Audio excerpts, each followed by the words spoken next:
Hello everyone, and welcome to his author's voice, Stories with a Twist. The next story is based upon a couple of scientific discoveries that have come to pass in the last year. I hope you like it.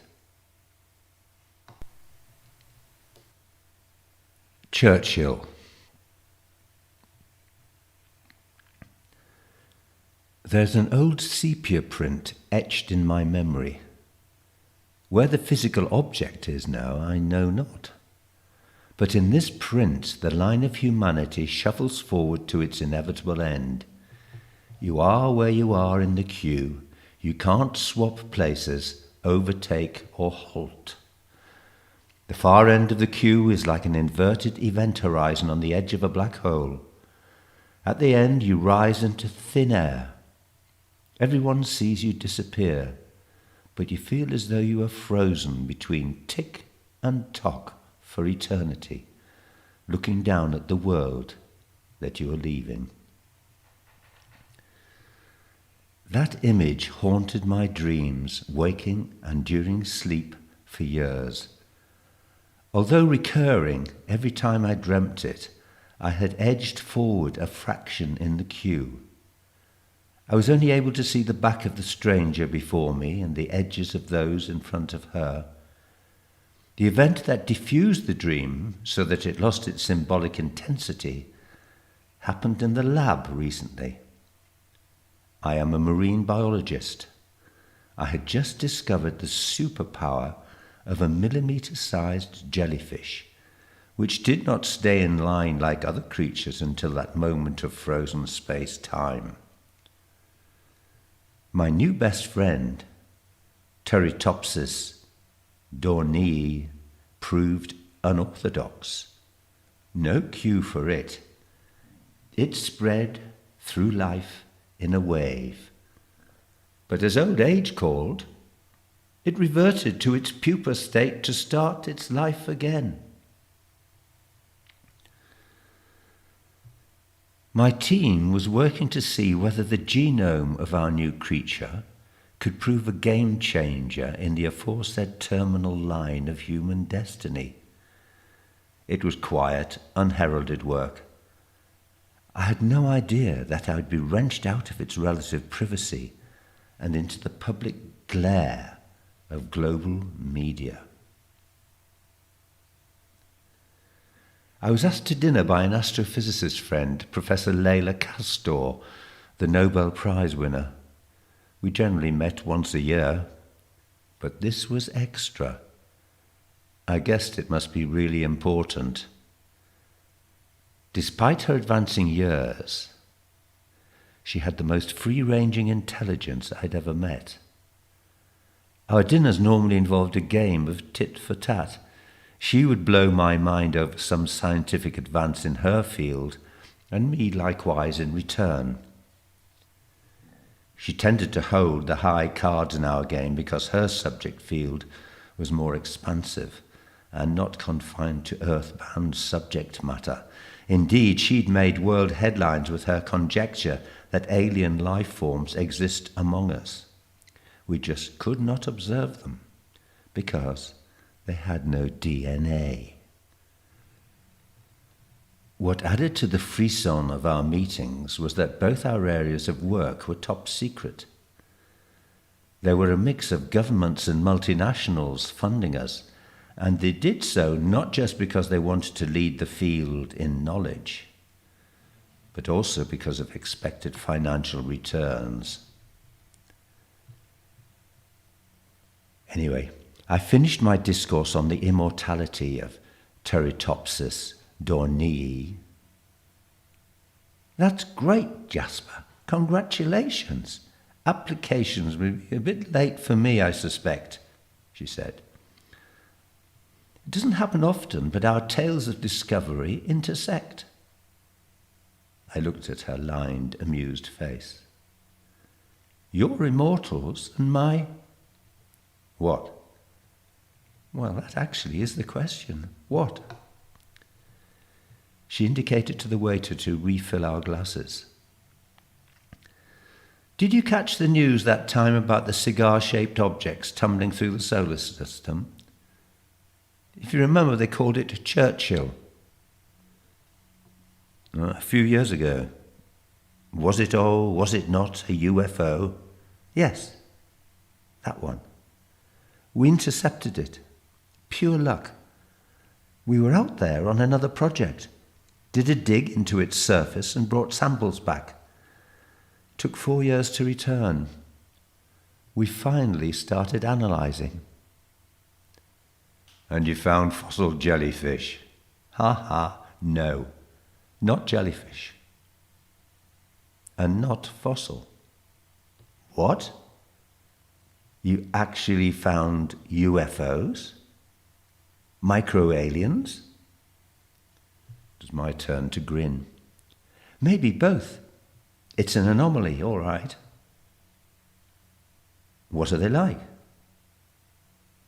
Had she brought an image?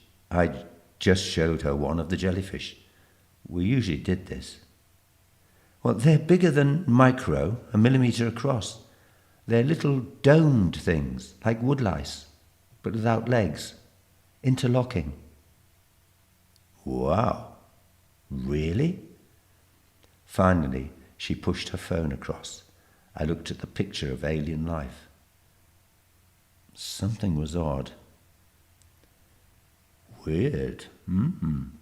Good, you noticed. Well, the edges are all complete individuals, not broken or torn. Your digger pulled out a chunk from a bigger block of them. How amazing. Far more amazing than you might think. She flicked to a full image of Churchill. Well, what am I looking at? Then it hit me. Bloody Nora, the whole thing is composed only of them. We think so. It's one vast collection of identical individuals. We don't know how intelligent they are, or what it was doing in our solar system. But we do have this rather generous digger sample, which is why I wanted to talk with you. The finding has freaked out the politicians. News of it is totally embargoed. I've been asked by a hastily formed intergovernmental steering group to put together a team to advise it. Anything or anyone I want, if you'd like to be part of it. I said yes immediately. My Teratopsis dornii would be well served by my centre in my absence. The first meeting at the Space Research Centre was electric. Layla had all the clout of being world famous. The half dozen or so sitting round the table were an eclectic bunch. Sita Chowdhury, Sri Lanka, entanglement theorist. Bruno Kleit, German, synthetic life chemist. John Merton, English, multidisciplinary science theoretician. Bella Gonzalez, Mexico, cosmologist. Benny Takanawa, Japanese, quantum physicist. Layla Castor, American, astrophysicist. And myself, Jasper Mortensen, marine biologist.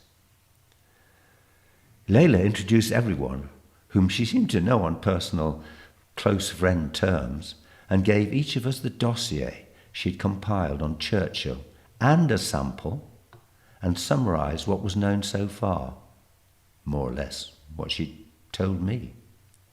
We were each assigned a lab with digger samples and specialist equipment related to our disciplines and told not to communicate with each other. Layla often set up project teams like this. She wanted the starkest delineation of hypotheses from our individual work to be presented at a great fusion event of disparate ideas. This way, everything would be on the table, she said. We would meet a week to the day. Well, I had a profitable week, ideas-wise, and was itching to get to share it. We each had an hour to present our speculations. and whatever evidence supported them. John Merton did not present. His role was to take the essence of the various hypotheses and project them onto a 3D screen, which filled a wall 5 meters by 5 meters.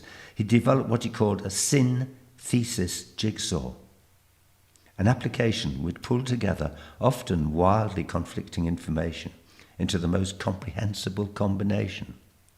Gestalt, greater than the sum of the parts. An overarching hypothesis, leading, as the cliche goes, to a theory of everything. He only revealed the results of the synthesis jigsaw at the very end.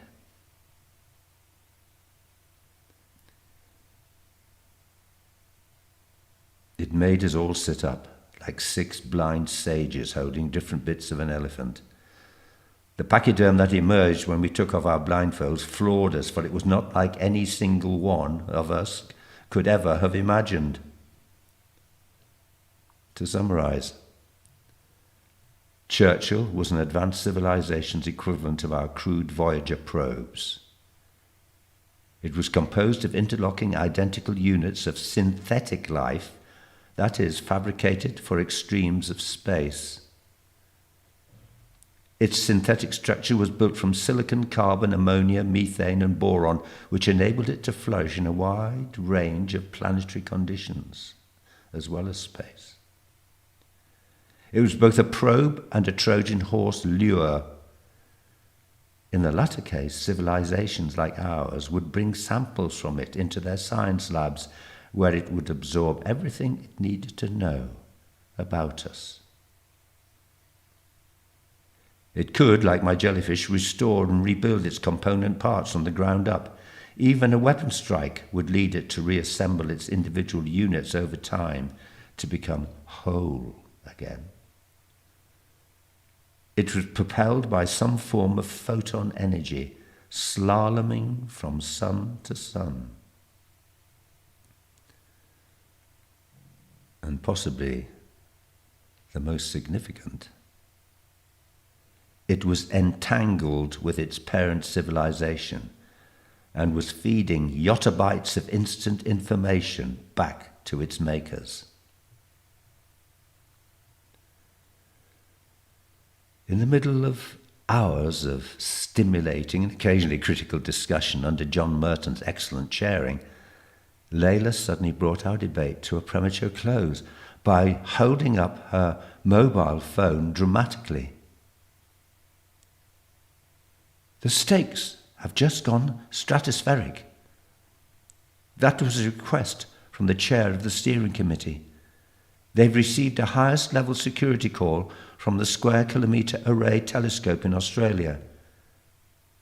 An object is travelling at near light speed along our galactic arm towards us.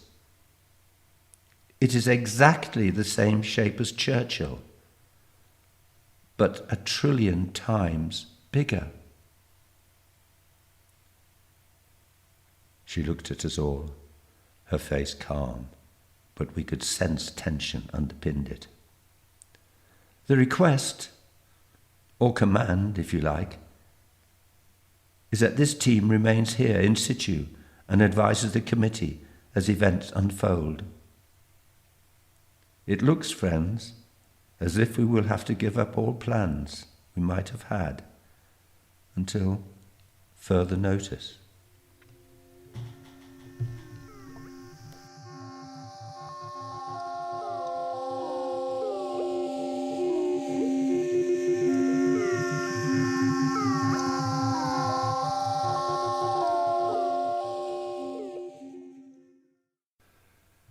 Well, that was Churchill.